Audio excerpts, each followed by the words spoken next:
So they say that you should get some establishing shots for your videos, maybe from a drone. Well, my drone's in the trees somewhere in the wilderness. I have to go back and get it. So we're gonna have to do things the old-fashioned way.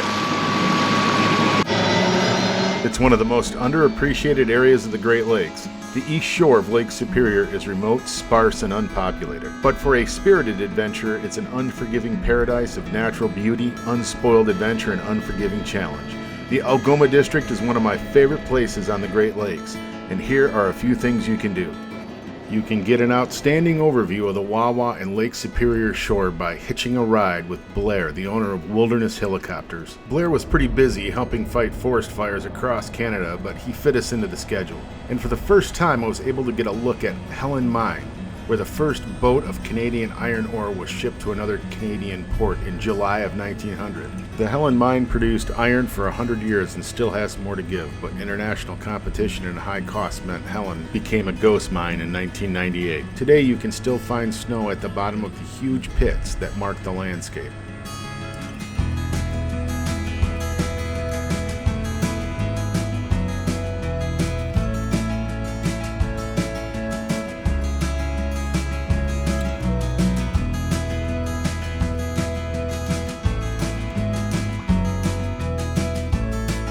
Our adventure began with a drive up Highway 17. This stretch was one of the last stretches of the Trans-Canadian Highway to be completed, owing to the rugged and rough terrain.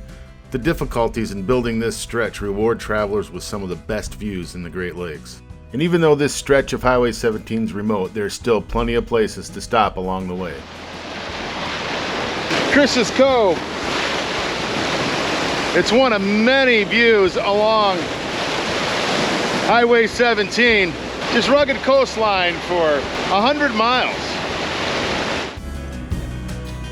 And we're at the Voyagers Restaurant and Cookhouse, which is always a great stop. And if you're lucky, you can meet Gail and Frank O'Connor, the proprietors, with one of the best views in the area.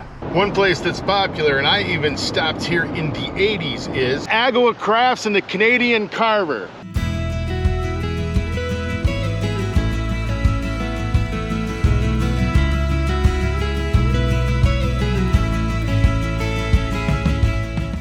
Our first goal for this trip was to drive almost 200 miles of unmapped roads that crisscross the entire region. Used for natural resources extraction, these roads go deep into the wilderness. If you're a typical Disney overlander, you might find this type of overlanding horrible and dangerous. It's real wilderness without much infrastructure, and you'll need to properly plan to give yourself a chance for survival. Oh, I love driving. Around every bend, there's something different, some challenge. It's fun. We made it to our goal to find an abandoned whistle stop in the wilderness called Eaton. It took a day and a half to get there. Then we headed back to the highway after adding fuel from our reserves to make it back to a gas station.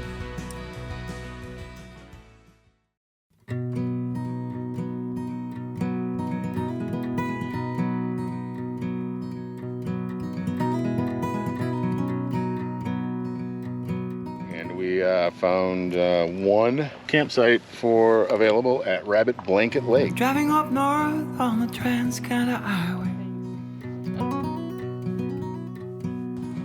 The night is sweet, 1,000 stars.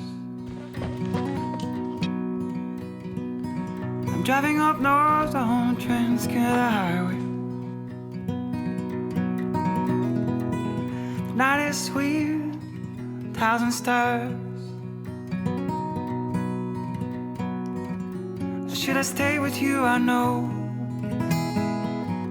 Should I stay for more? Should I stay with you? I know now. Don't want to leave anymore.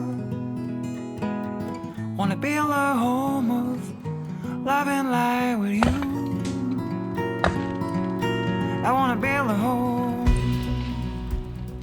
I offered for Poppins to go take a shower and I'd set up camp. She's been such a good sport. We got her some wine and cheese. He got an Eldorado too. He got a 32 in his pocket for fun and a razor in his shoe. So the first settlement around the area was Fort Mishpacoton, and it was settled in the middle part of the 17th century by French explorers when they made it this far. And this trail was one of the portage trails on the Magpie River that eventually led to the settlement. And today it's called the Voyagers Trail. And one of the neat little features along the Voyagers Trail that you can easily see from the road is Silver Falls. So Louisa Mackenzie Bethune was actually a cousin to Alexander Mackenzie, and he was the, if you remember, the first European explorer to go from the Atlantic to the Pacific. And his wife affectionately called her Miss Green Blanket. So when you get to the location of that first outpost of Mishpacoton, Fort Mishpacoton here, you come to the cemetery where there's about 24 settlers buried here. And around the middle of the 1700s, the British conquered Canada and the fort here was abandoned until a couple trappers came here, reestablished the fort, reopened it. Then the Northwest Company settled here at this location, which is a beautiful spot, kind of up on a hill from the Mishpacoton and Magpie River. And then over there on the far shore, later in the 1700s, the Hudson's Bay Company started a rival post. And Hudson's Bay Company eventually took everything over here. And Mishpacoton used to have a lot of structures from the Hudson Bay Company's era. And this was a major trading route between Hudson Bay and Montreal. This would be one of the major posts. And Mishpacoton today is a small settlement with a marina close to the shore of Lake Superior, and Wawa became the major settlement here.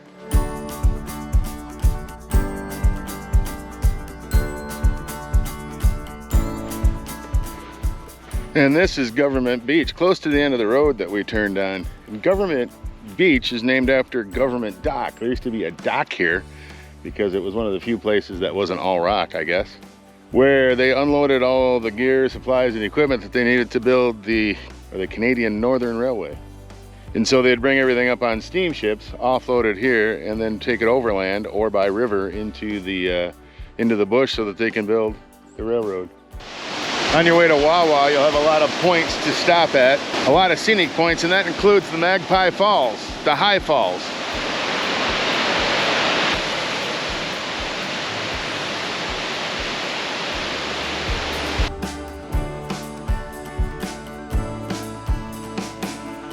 Up in Wawa is the Algoma Highlands Blueberry Farm, wild blueberry farm. They've captured all the fields that have been here for centuries. You wanna get some blueberries, Poppins?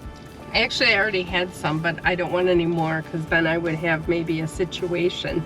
They have wine too, blueberry wine, Poppins. Well, maybe we could stop. Maybe we could stop.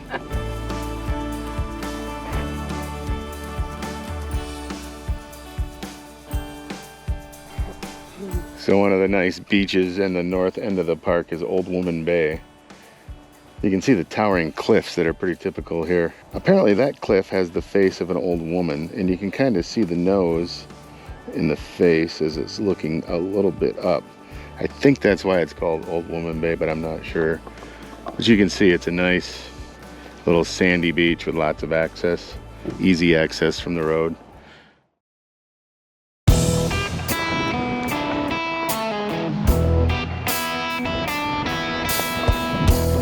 Now we're on Gargantua. You can see this road right here that goes into the park, and you don't see any of the roads in the park because the officials that maintain this park are like, no, we don't want any road in the park. In fact, they did away with a bunch of the roads, including this one. And then in 2007, a Chief Sayers with about 200 people from the Batchewana Bay First Nations restored the road to their fishing grounds, and the Park Service was upset.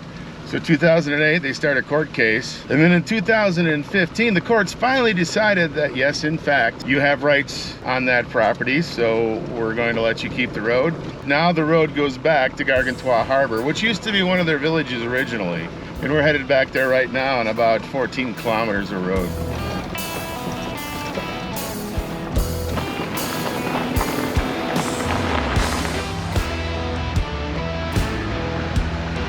Right now, Poppins is thinking, wow, he really enjoys his long gravel wilderness roads. Long. Yes, Poppins, long gravel wilderness roads are my spirit infrastructure.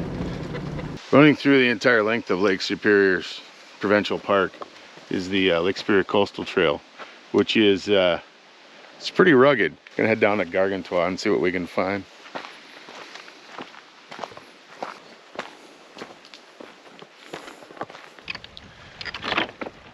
No buildings over there. There's no building. Well, there's a building over there. It's an abandoned ranger station. But when you camp in a place like this at night, you might see a glow over there and maybe a glow over there. Those are campfires. The coastal trail actually goes and wraps around there. If you walk around, you can get up to the top of that hill and you can see the archipelago further off into the distance. Unfortunately, we're not going to hike there today because we got too many other things to do before we have to head home.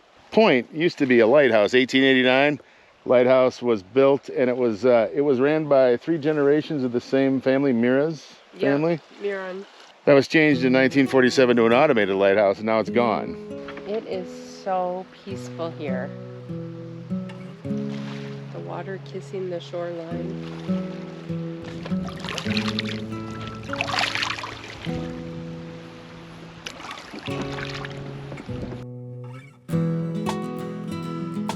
Cool, puppy.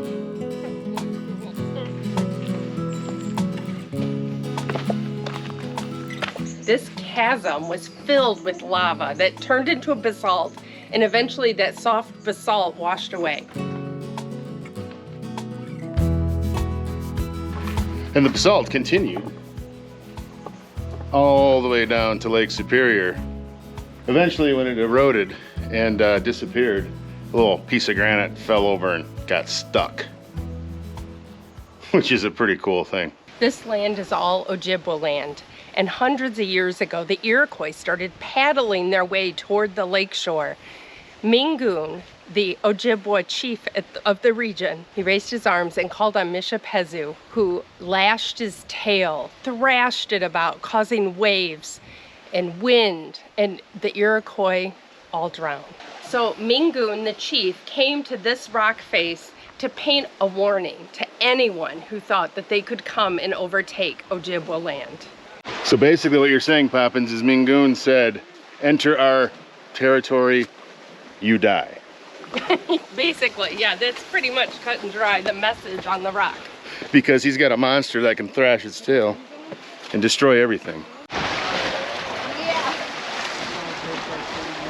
So we're gonna try to get out there and take a little bit of footage of the pictographs, but this is probably the most prominent location that there's pictographs on Lake Superior.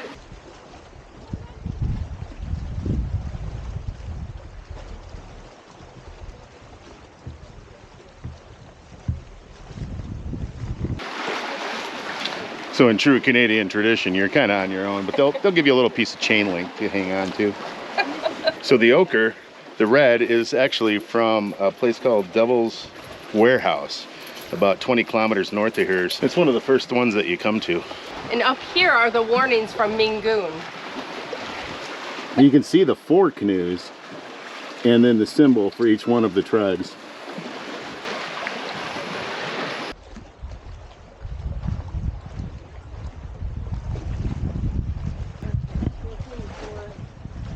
So there's a legend, the saga of the water monster, the Great Lynx, the water panther, goes by many names. The Ojibwa tell how he would thrash his tail, causing storms and prevent invaders.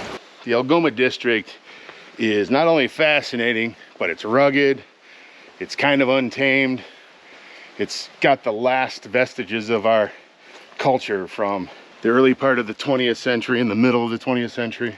It's one of the last places to be tamed in this area, and it's just a few miles north of Michigan. So if you get a chance, no matter what you do, I recommend you come up here. I'm Chuck. I'm Poppins. The channel's Restless Viking. We'll see you on the next adventure.